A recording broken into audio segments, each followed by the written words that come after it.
bienvenue à l'Institut français et je suis ravi de vous accueillir ce soir pour le vernissage de l'exposition Horizontaire d'Hassan Chahir. Échaïr. Oui, comme la Terre. Comme la Terre. Je ne donnerai pas le surnom du charbon tout de suite. Voilà, ceux qui ont plus de 30 ans peuvent pas s'en souvenir. Juste quelques mots sur la... Trop dit, mais plutôt le volume. Volume, voilà. Vous voyez qu'il y a des pièces pas seulement à plat, mais il y a du volume. En fait, je vais le laisser aussi après dire, mais je veux dire que tu essaies d'entamer une méditation. Je me trompe quand tu dis ça? Une méditation qui est fine, subtile, mais aussi brute, parce qu'il y a la matière qui parle. Une méditation sur le temps, sur la fragilité, sur la mémoire, et je disais tout à l'heure à quelques étudiants de l'UFPPT qui sont là, qu'il y avait une réflexion, pas uniquement autour de la mémoire, mais de la mémoire africaine. Africaine dans une dimension universalité humaine.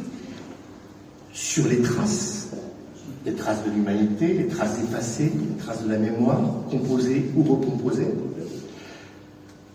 Et si on dit que ton œuvre est minimaliste, elle l'est sur certains aspects, mais elle est profonde sur plein d'autres choses. Je me trompe? Oui, ça dépend des regardants. Donc voilà. Mais moi, je lis ce que disent certains critiques d'art sur ton travail. Mais en tout cas, ce que j'ai énormément apprécié, c'est la poésie que ton œuvre dégage. Même si cette poésie, elle peut être perçue de différentes manières, parce qu'elle parle ou elle parle pas, mais en tout cas, elle crée de l'émotion. En tout cas, moi, elle m'en a créé.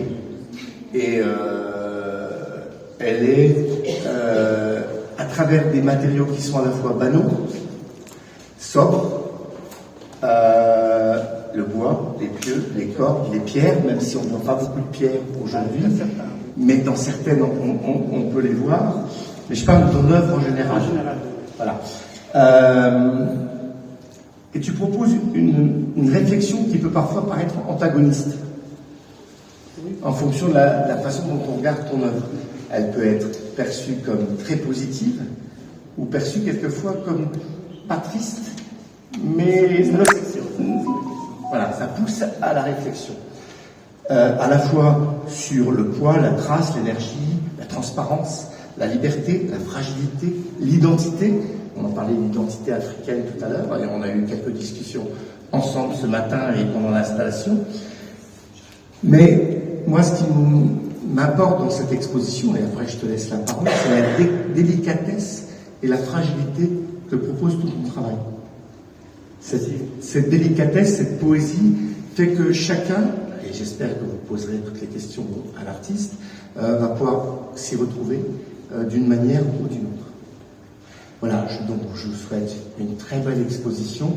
Je laisse après la parole à l'artiste pour avoir juste débriefé, peut-être de façon un peu antagoniste ou minimaliste aussi, ton travail, parce que je pense qu'il est beaucoup plus large, ce que je viens de dire là. Mais en tout cas, je suis ravi de t'accueillir ici, avec, et je dois mentionner aussi le collectif qui travaille, puisque je vous avais annoncé pour les fidèles de l'Institut qu'on allait toute l'année travailler sur l'art contemporain. C'est notre 3e exposition d'art contemporain. Il y en a encore une en juillet avec Hicham Nasri.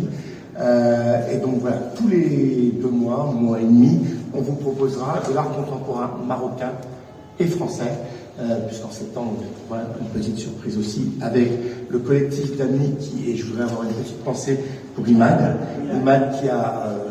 Mansour, qui était donc l'artiste qui a fait l'exposition Traversée, qui en ce moment est en France et ne peut pas être avec nous ce soir, mais je pense qu'il aurait beaucoup aimé. Sur l'esprit là. Voilà. Et donc, je souhaite à cette exposition une belle vie.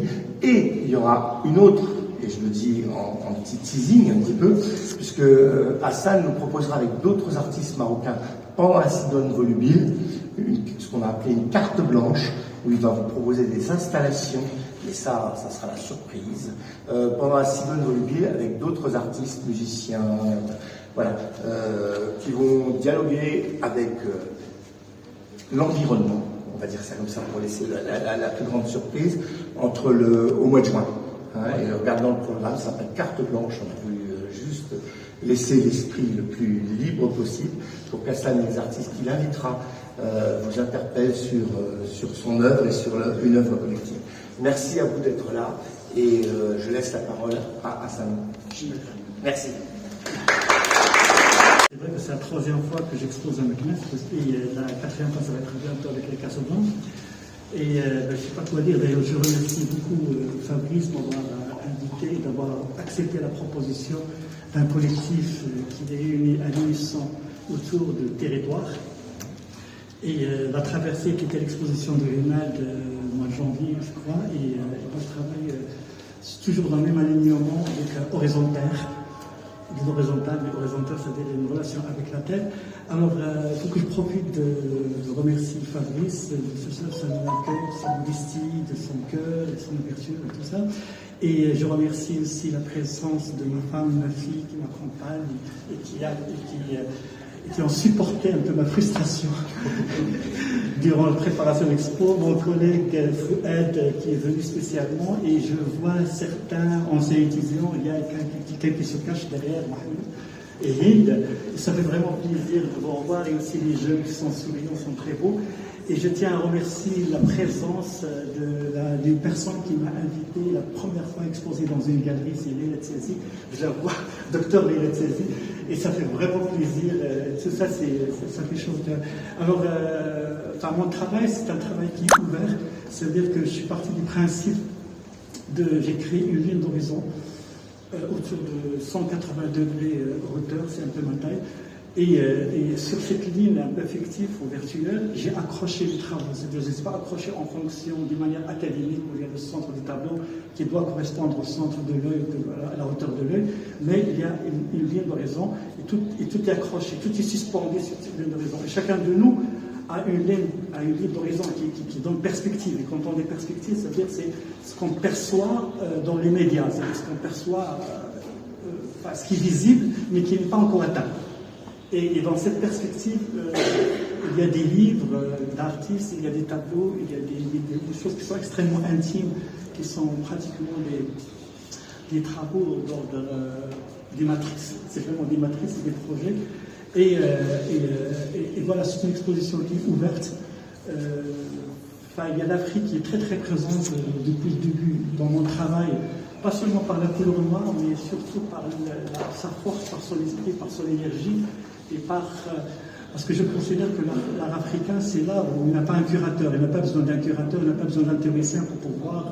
C'est toujours une source, comme les énergies de la Terre, comme les énergies de l'Afrique, sont toujours sources d'inspiration. Sources d'inspiration sont toujours sources d'énergie et de richesse.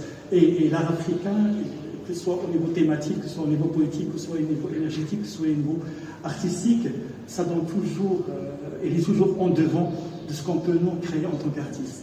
Et je vous souhaite une très bonne visite. Merci d'être là, je suis très touché. Et si vous avez des choses à dire, moi je suis là.